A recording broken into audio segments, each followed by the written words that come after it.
Sumainyo ang Panginoon. At sumainyo rin. Ang mabuting balita ng Panginoon ayon kay San Mateo. Papuri sa iyo, Panginoon.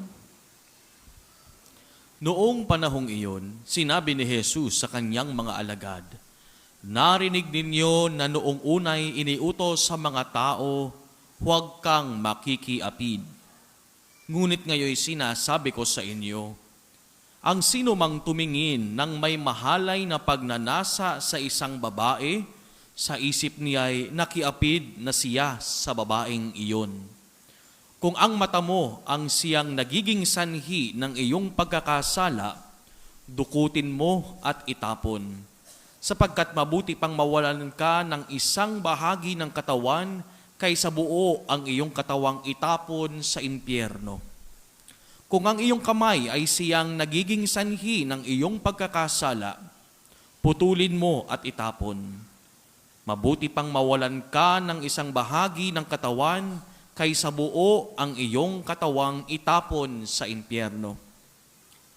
Sinabi rin naman, kapag pinaghiwalay ng lalaki ang kanyang asawa, ito'y dapat niyang bigyan ng kasulatan ng paghihiwalay.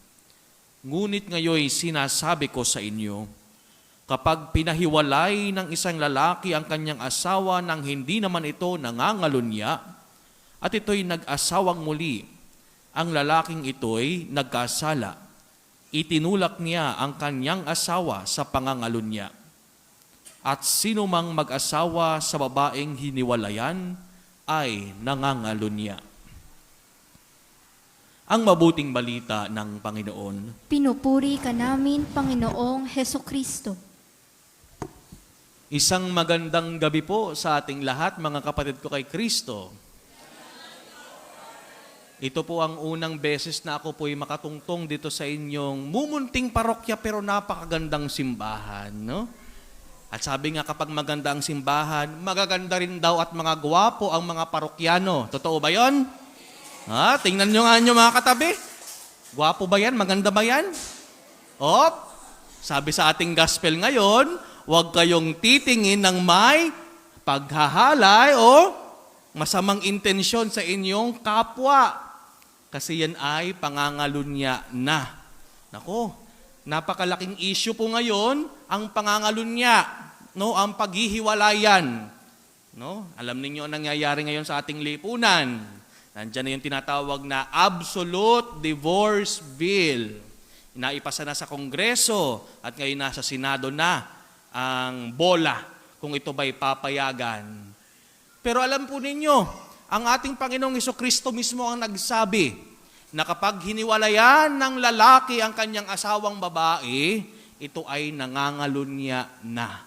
Ano ba yung nangangalunya? Adultery.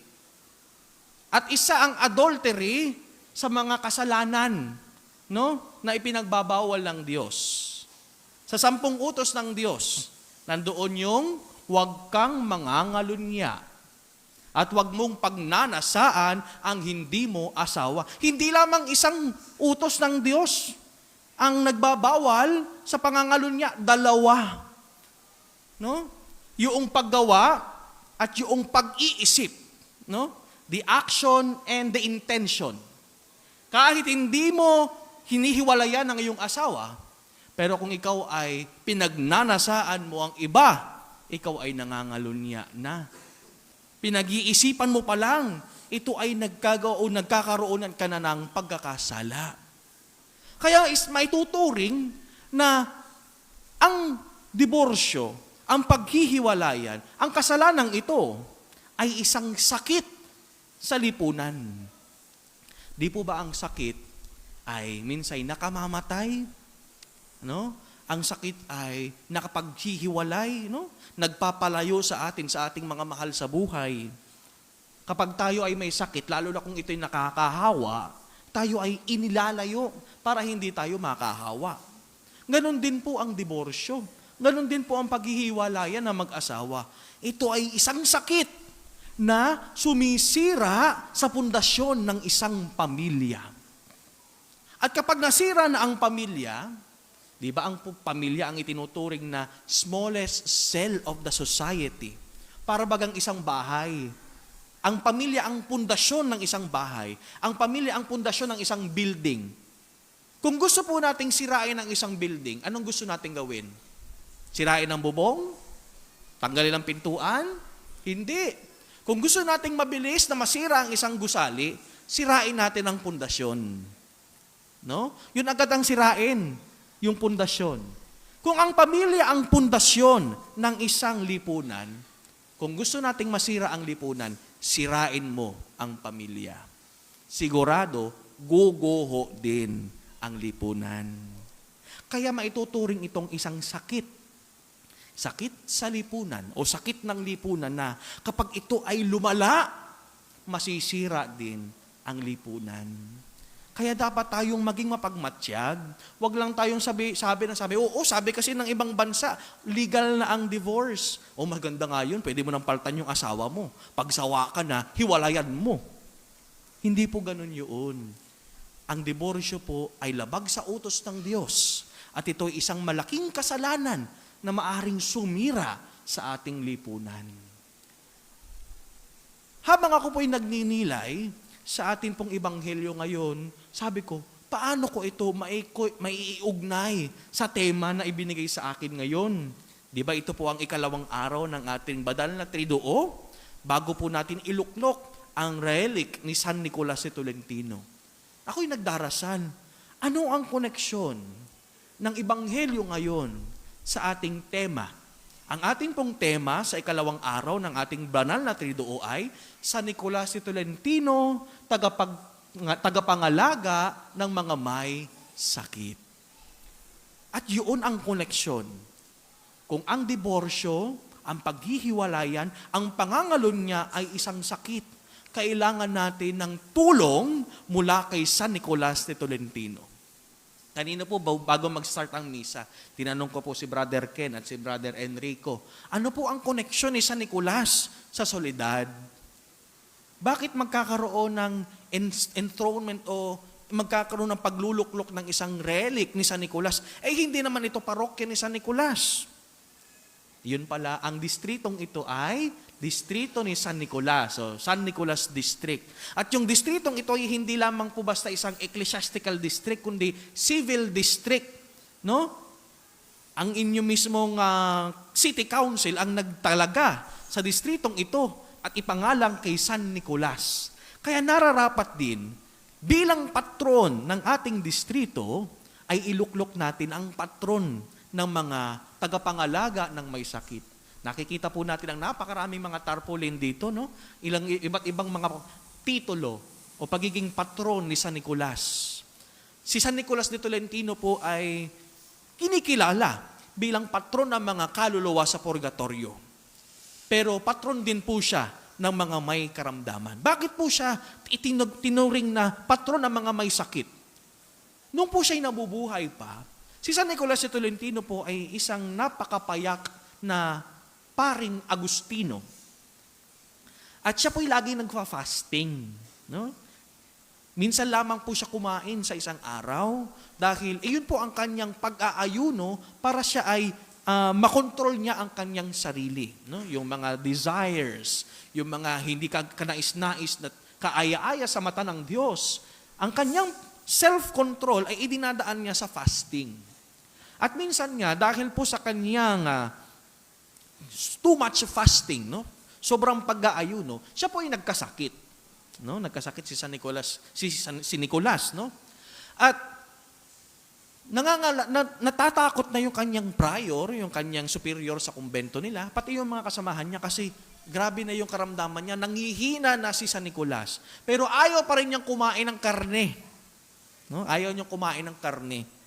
Dahil yung karne ay parte ng kanyang pag-aayuno. So anong ginawa ni San Nicolas? Nung siya'y binigyan ng kanyang prior ng kalapati, no? Kung makikita ninyo yung kanyang imahe, ano ba nandyan? Tinapay o kalapati? Kalapati, no? Kalapati. Siya po ay binigyan ng kalapati. Luto na, siyempre. Alam nga namang hindi pa luto, no? Luto na. Parang fried chicken, no? Ibinigay sa kanya ng kanyang prior at sabi, kainin mo ito, parang ikaw ay lumakas at gumaling sa iyong karamdaman. Pero dahil sa ayaw niyang sirain yung kanyang pag-aayuno, dahil hindi nga siya kumakain ng karne, at ayaw din naman niyang baliin ang utos sa kanya ng kanyang superior, alam niyo kung anong ginawa ni San Nicolas? Binasbasan niya yung pagkain ibinigay sa kanya, at pagbukas, yun, lumipad ang lutong kalapati, nabuhay ang kalapati. No? Hindi niya sinuway ang utos ng kanyang superior, hindi rin niya binali ang kanyang pag-aayuno. At habang siya nga po ay gumagaling sa kanyang karamdaman, siya po ay nagkaroon ng isang panaginip o isang vision. At nagpakita sa kanya ang mahal na Birhen ng Konsolasyon at si San Agustin. At ang sabi sa kanya, kumain ka ng isang tinapay na isinausaw sa tubig. Magdasal ka at yun ang iyong kainin at siguradong gagaling ka. At yun nga ang ginawa ni San Nicolas. Kumuha siya ng tinapay, isinausaw sa tubig, nagdasal, at siyang kanyang kinain, at doon siya ay unti-unting gumaling sa kanyang karamdaman. At dahil doon, yun na rin ang kanyang ginagawa sa mga taong may karamdaman. Sinasabihan niya na, ito ang gawin ninyo. Magdasal kayo, kumuha kayo ng isang tinapay, isausaw sa tubig, at kainin ninyo. At kayo'y gagaling. Kaya doon nag-umpisa ang tradisyon ng mga Agustinians na tuwing kapistahan ni San Nicolas ay nagbabahagi ng mga tinapay na binasbasan at tinatawag itong panisilios. No? At ang panisilios na ito, kalakip nito ay ang panalangin at ang kahilingang gumaling sa karamdaman. Nakikita po natin dito ang kabutihang loob ni San Nicolas na kanyang inialay ang kanyang sarili. No? Hindi siya kumakain ng karne para kontrolin niya ang kanyang mga unworthy desires.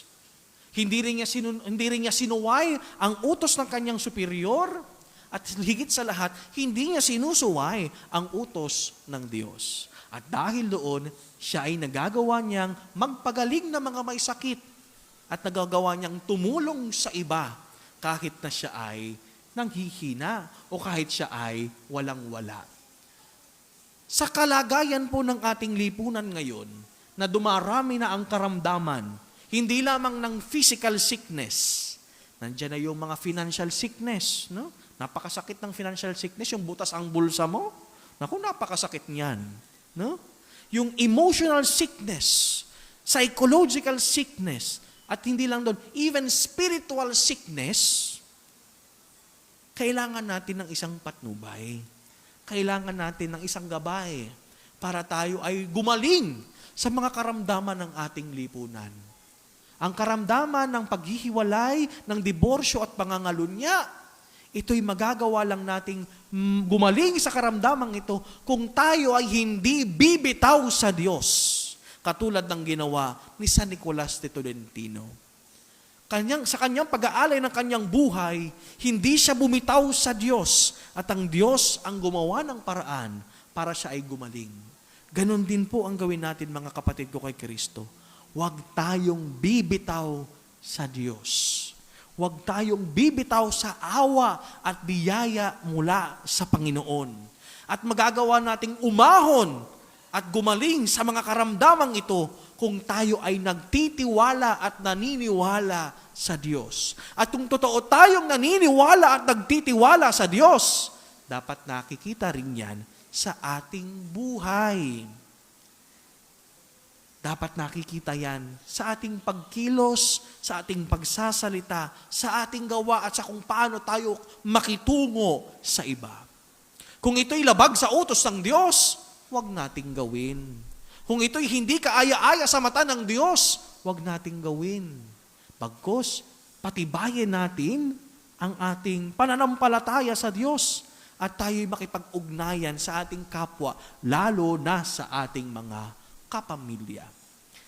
At sa pamamagitan ng ating matinding pananampalataya at pagtitiwala sa Diyos, anumang karamdaman ang mayroon tayo, ito may physical, emotional, financial, spiritual, ito'y ating malalampasan sapagkat tayo ay kumukuha ng lakas mula sa Diyos, katulad ni San Nicolas de Tolentino. Kaya mga kapatid ko kay Kristo, sa atin pong pagtahak sa buhay na ito, hindi natin maiiwasan ang mga karamdaman. Pero kung tayo nagtitiwala at naniniwala sa Diyos, magagawa natin itong malampasan. Katulad ng ginawa ni San Nicolas Tolentino, ang tagapangalaga ng mga may sakit. Ating ialay rin ang ating buhay, ang ating pamilya, ang ating lipunan sa Diyos, na nang sa ganon, tayo po'y makaahon, makaraos at makapagpatuloy sa ating pagtahak patungong kabanalan. Amen.